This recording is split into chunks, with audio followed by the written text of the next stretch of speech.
to the Appalachian Mountains, where the trees whisper warnings and the shadows move when no one's looking. If you've ever wondered what's out there, keep watching.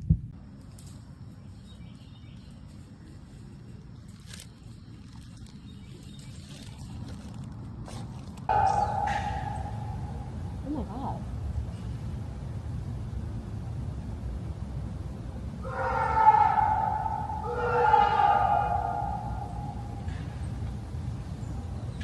Oh, is he okay?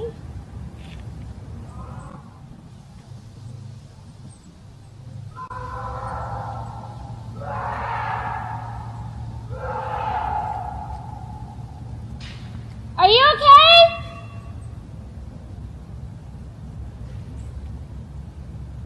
Alles gut?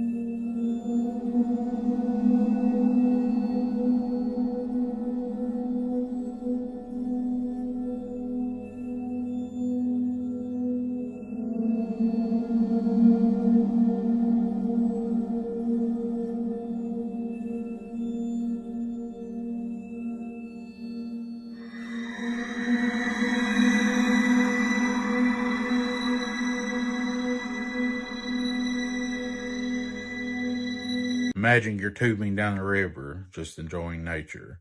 Then emerges feral people out of the darkness. What was intended to be just a fun day out with friends, tubing down this beautiful river, ended up having this person in fear for their life.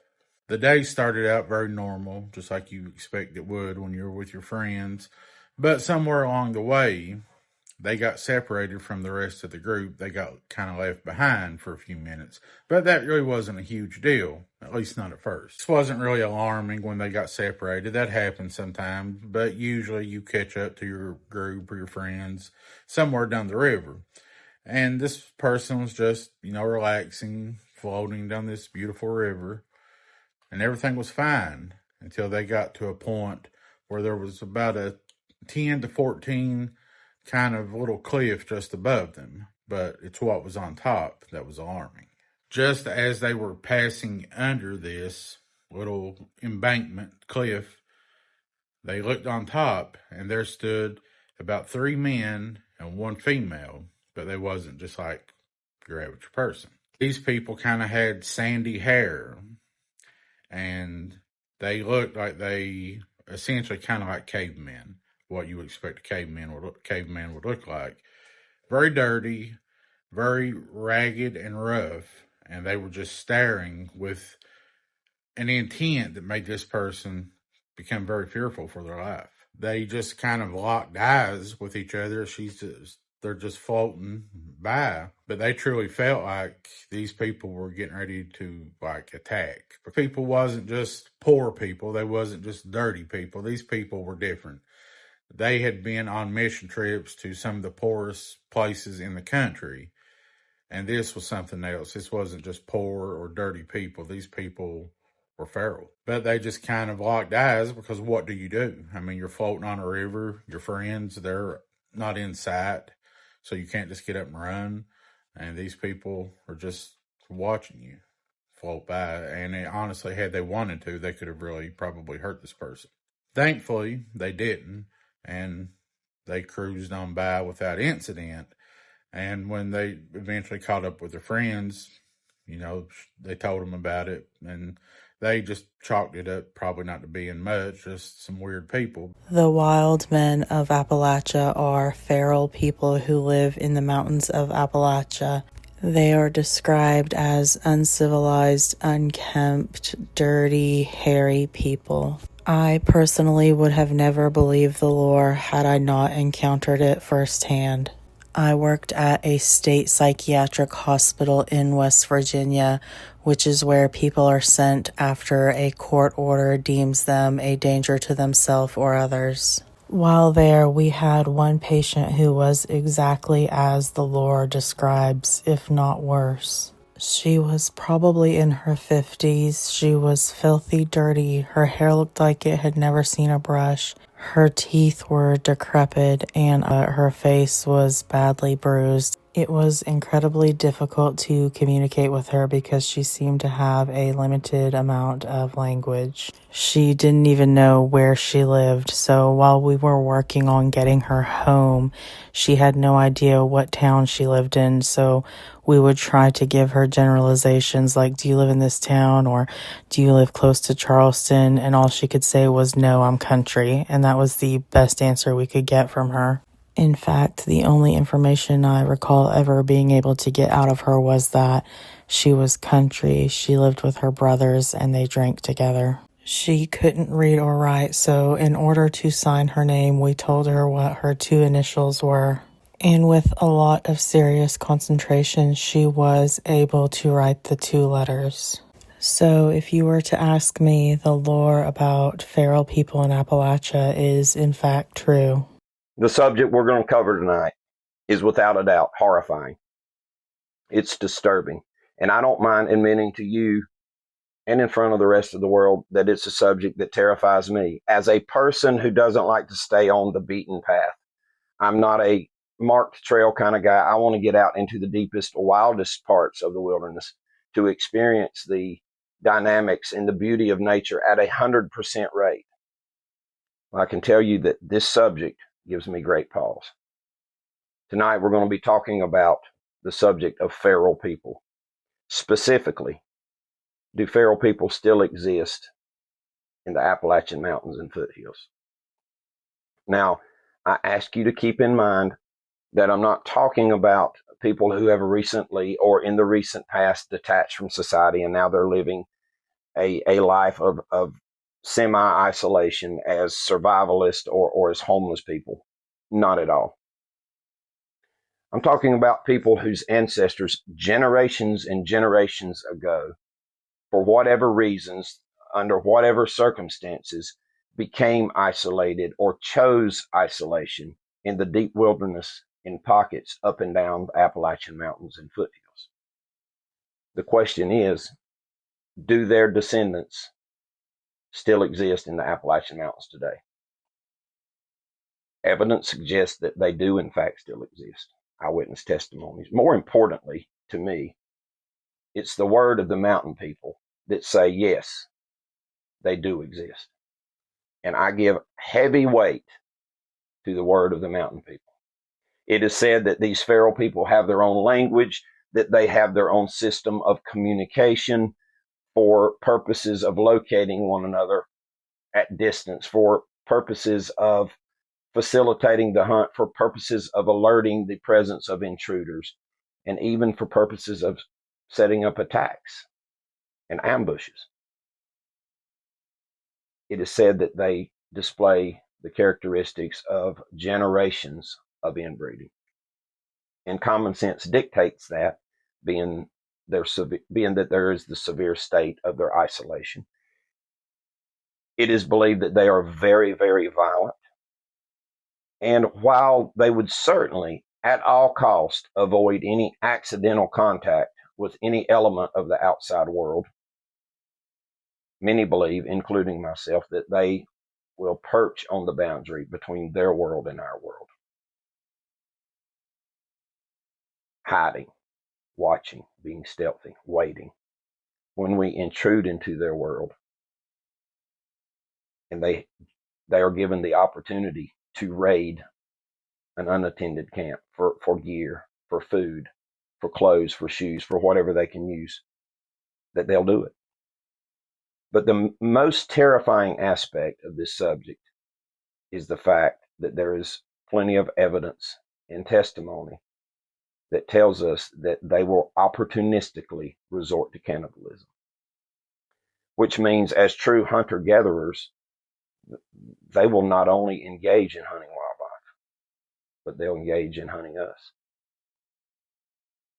An undisputed fact is that thousands of people in the wildernesses of North America have gone missing, vanished, no explanation, never to be seen again. And the Appalachian Mountains, certainly no stranger to that story. So sit back, grab your favorite beverage, and give me a few minutes of your time, especially if you're a hiker or a camper or a hunter or a fisherman. I think that tonight's subject is worth paying attention to.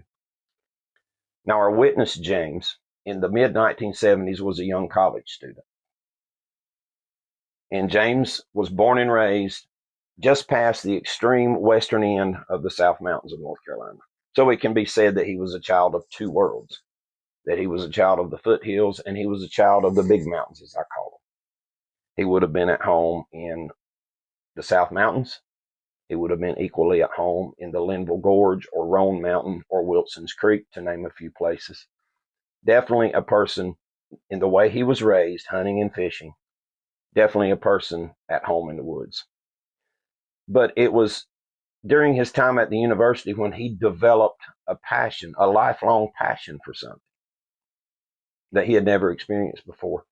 He was invited and took the opportunity to go on a long-range hiking and camping trip along the Appalachian Trail with some of his college friends. And that was a passion that never left him the rest of his life. And to this day, if he could still do it, he would do it. In the summer of 1977, James became completely disillusioned with the university scene and just tired of college life. And he elected not to go back that fall to start his senior year at the university. So he moved back home. He got a job in a furniture plant and he moved on with his life. Later in that year, near the end of the year, James began to plan a trip, a vacation. And this trip would take place in the springtime. He secured time off from work. Springtime came in the second week of April, 1978. James stepped off on this great adventure. Now, his intent was to hike deep into this wilderness area he had never explored before, set up a base camp, and then each day he was there for a week, he would hike in a different direction to explore, to experience nature, to see what he could see. He budgeted time that day so that he would arrive at his desired destination with a couple hours to spare. He needed a couple hours of daylight to get camp set up, to get him some food, to have a minute to stop and rest. And that's what he did. And he sat there, enjoying a cup of coffee, enjoying a smoke, got in bed early. The next morning woke up before the sun was up. He took time to make him some breakfast, have some coffee, and then to secure his camp, to pull his food and anything that smelled like food.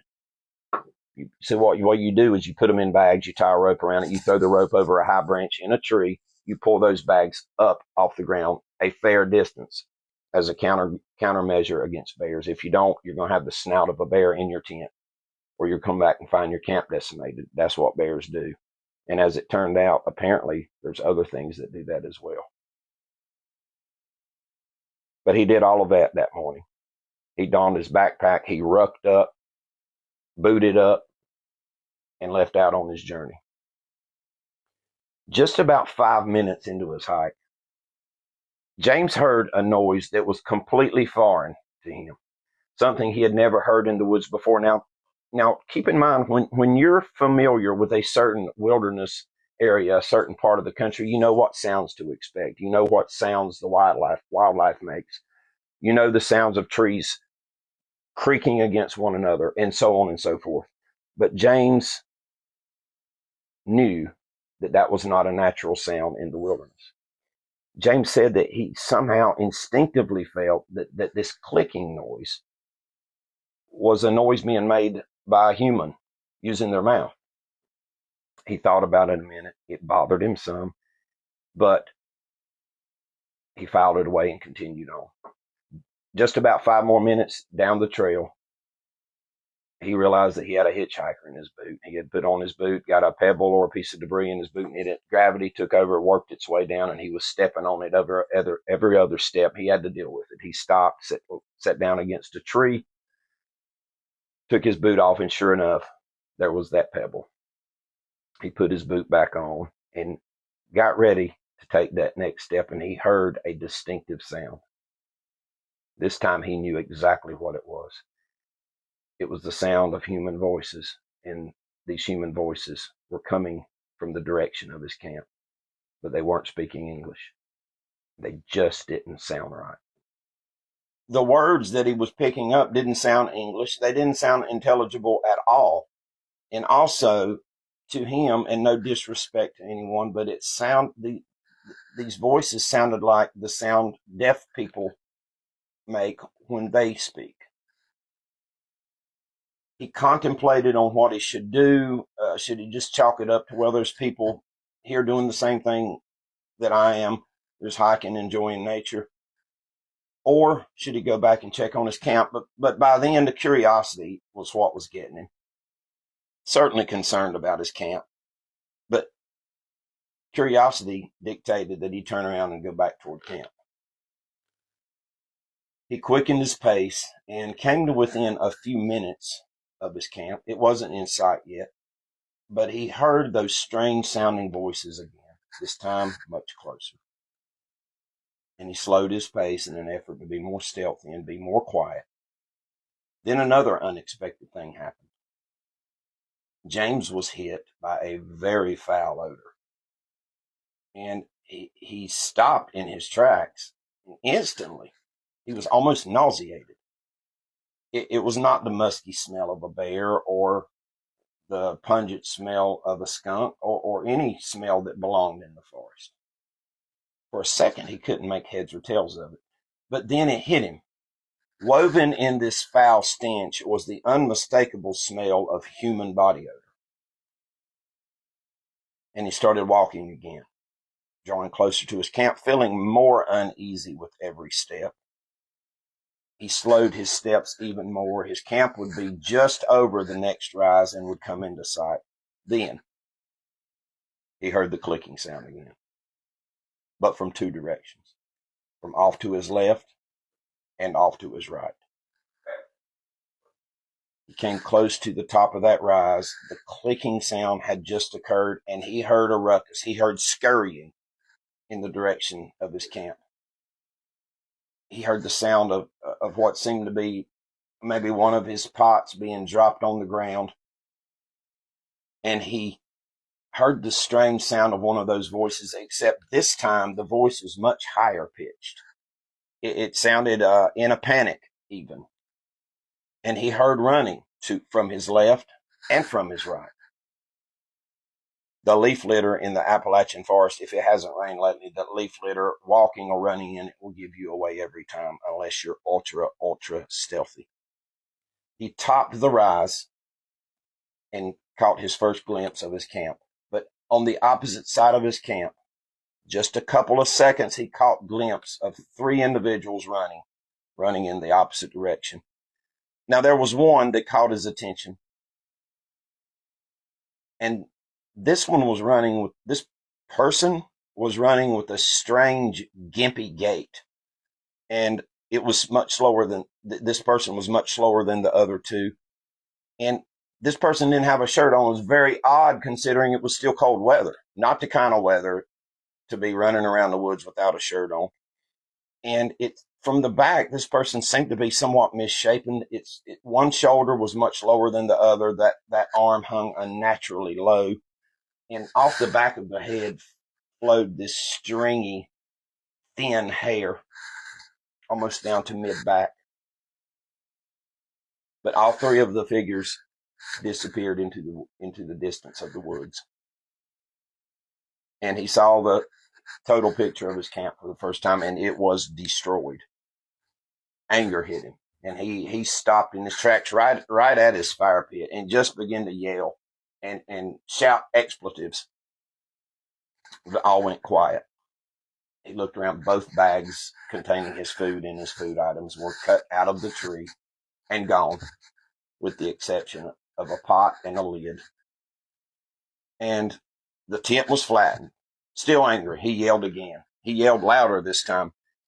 Off in the distance, on 3 sides of him, he heard wailing, like a wailing sound.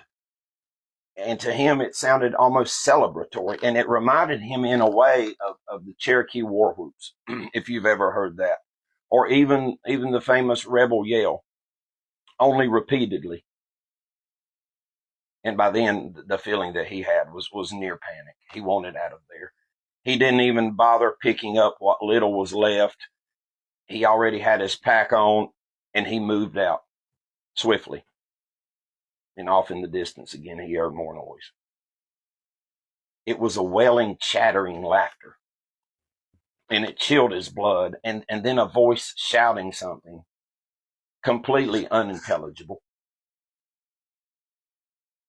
James left, and he got out of there safely.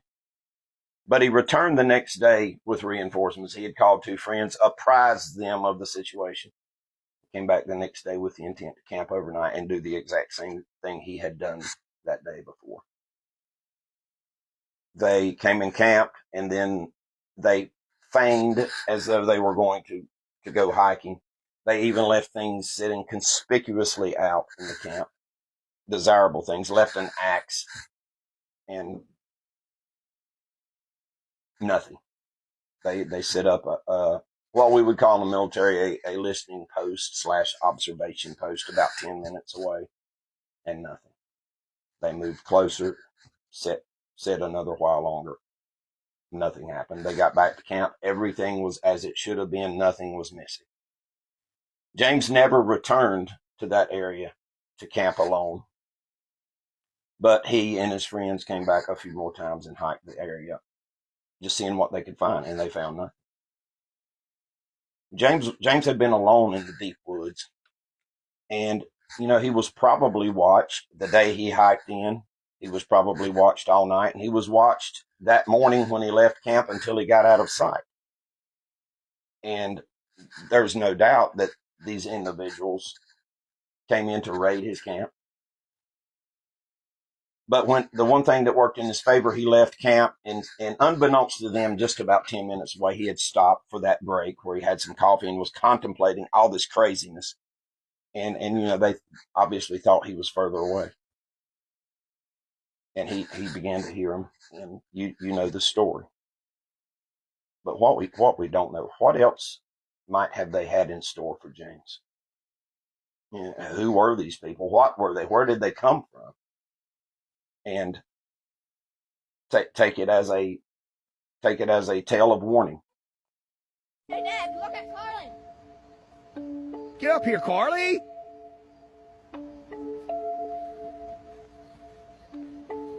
What the hell was that?